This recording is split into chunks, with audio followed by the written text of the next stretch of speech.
Hello student, आज हम लोग क्लास 11th का सेल डिवीजन पढ़ेंगे। इसको आप किसी भी मेडिकल एग्जाम के लिए भी ये इम्पॉर्टेंट है। नीट हो गया, नेट हो गया, कोई भी बायोलॉजी से रिलेटेड एग्जाम है उसके लिए, या बोर्ड एग्जाम के लिए भी इम्पॉर्टेंट है। और सेल तो बहुत ज़्यादा इम्पॉर्टेंट है, हर जगह यूज होता है। अगर आपको बायोलॉजी पढ़नी है तो आपको सेल पढ़ना ही पड़ेगा, क्योंकि आपका शरीर सेल से मिलकर बना हुआ है।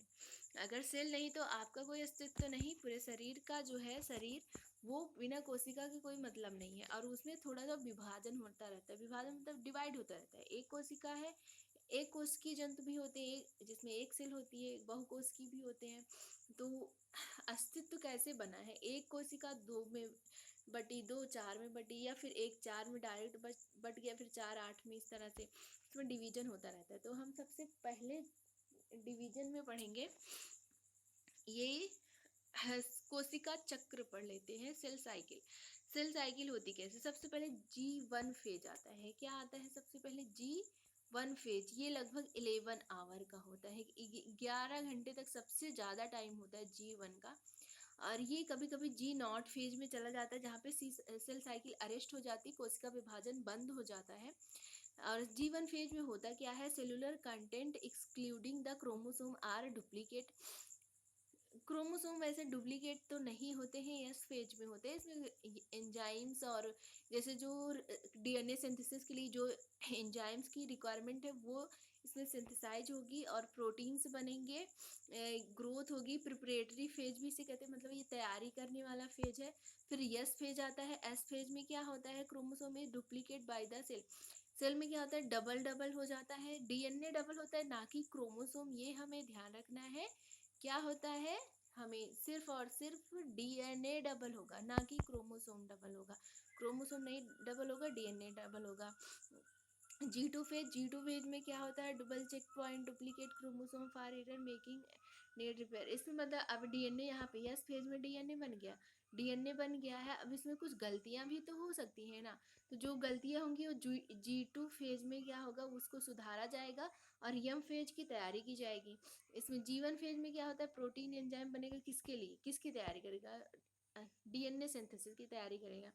G2 फेज क्या करें? G2 के बाद यम फेज है, तो यम फेज की तैयारी होगी। इसमें डीएनए में जो भी गड़बड़ी उसे सुधारा जाएगा, जिससे कि कोशिका अच्छी बने, उसमें कोई फॉल्ट ना हो। इसलिए क्योंकि डीएनए पर ही निर्धारित है हर काम, तो डीएनए जो है उसमें कोई फॉल्ट है उसे सुधारा जाएगा और तैयारी की जाएगी एम फेज की। एम फेज जो है ये क्या होता है? प्रो, इसमें ये चार भाग में डिवाइड है। प्रो, मेटा, एना और टिलो। फिर उसके बाद साइटोकाइनेसिस। चार पांच फेज उसमें है। एम फेज के बाद साइटोकाइनेसिस आता है। हाँ, नेक्स्ट इंटरफेज। इंटरफेज जो है ये मेन होता है सबसे ज़्यादा। इंटरफेज में आता है G1 एस और G2, ये तीनों मिलके इंटरफेज बनाते हैं। एस जो है ये 11 आवर का होता है। यस एस 8 आवर का होता है। ये 4 आवर का, ये 1 आवर का। टोटल 24 आवर, मतलब 11 8, देखिए ये 11 आवर 8 आवर, 11 और 8 कितना हो गया? 19। और ये होता है 4 आवर का, तो टोटल कितने आवर हो गए? 11 8 19, 19 और 4 19 20 23 आवर हो गया। 1 आवर का एम फेज होता है। सबसे इम्पॉर्टेंट होता है, लेकिन ये सबसे कम टाइम लेता है एम फेज। सबसे ज़्यादा G1, फिर उसके बाद एस, फिर G2। और 1 घंटे का समय होता है माइटो। 24 घंटे में एक कोशिका डिवाइड होके दो कोशिका बनती है। ये ह्यूमन की बात है। बैक्टीरिया वगैरह में तो आधे घंटे में बन जाता है। ये interphase is the phase in the cell cycle characterised by the increase cell size and DNA replication is preparation for cell division. मतलब सेल डिवीजन की तैयारी करेगा, प्रिपरेशन करेगा, और डीएनए जो है वो डबल हो जाएगा। ये सब होता है इंटरफेज में। ठीक, ये देखिए यहाँ पे बना हुआ है सेंट्रोसोम। सेंट्रोसोम यहाँ पे रहता है, फिर ये एक इधर जाएगा, एक इधर आने लगता है। मेटाफेज में क्रोमोसोम है बीच में। और एनिमल सेल इन इंटरफेज में, मतलब एनिमल सेल कैसे गए? यहाँ पे सेंट्रोसोम होता है। प्लांट सेल होता है, सेंट्रोसोम होता ही नहीं। क्रोमोसोम है ये, इस तरह धागे की तरह जो संरचना है। सेंट्रोसोम में ये देखिए, आप पढ़े हैं सेंट्रोसोम कैसे होता है, पैरेलल होता है, इसके किनारे किनारे एस्टरेजेज होती हैं ये और 90 डिग्री पे देखिए दो जो ये होता है ऐसे एलाइन होता है।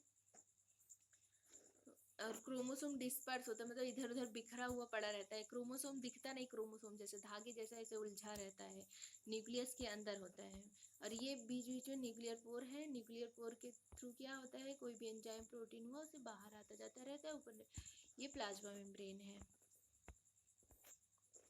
अब देखिए कोशिका विभाजन दो तरह, एम फेज जो है वो दो तरह का होता है, एक माइटोसिस और एक मियोसिस।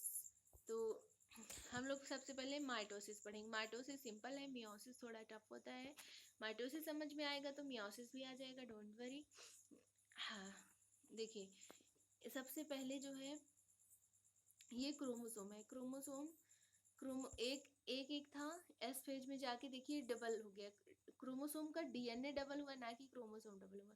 क्रोमोसोम तो दो ही है, यहाँ भी दो है, ये इंटरफेज पूरा हो गया है, तो ये क्या हुआ, डबल हो गया। उसके बाद ये है मेटाफेज। मेटाफेज में क्या हुआ, मेटाफेज में यहाँ बीच में आ जाते हैं क्रोमोसोम, फिर उसके बाद आता है एनाफेज। एनाफेज में जो एस्टरलेज है इसको क्रोमोसोम को किनारे किनारे लेके जाता है। और टीलोफेज में पूरा न्यूक्लियस बन जाता है। साइटोकाइनेसिस में ये पूरा डिवाइड हो जाता है। यहाँ पे हम लोग देखिए, यहाँ पे दिया हुआ है ये प्रोफेज में डीएनए कंटेंट डबल हो गया है। फिर मेटाफेज में, यहाँ मेटाफेज में इक्वेटोरियल प्लेट पे आ जाता है, यहाँ बीच सेंटर में आ जाएगा क्रोमोसोम। उसके बाद आएगा एनाफेज। एनाफेज में एक एक इसका पार्ट जो है अलग अलग हो जाएगा, एक एक क्रोमेटिड अलग अलग हो जाएगी। उसके बाद आएगा टीलोफेज में। टीलोफेज में दो अलग न्यूक्लियस बन जाता है। फिर साइटोकाइनेसिस में दो सेल डिवाइड हो जाता है। कैरियोकाइनेसिस होता है, फिर साइटोकाइनेसिस। कैरियोकाइनेसिस मतलब न्यूक्लियस का विभाजन, साइटोकाइनेसिस मतलब साइटोसॉल का विभाजन। Thank you for watching. आप अगर इतना देर तक पूरा वीडियो देखें इसके लिए बहुत बहुत धन्यवाद।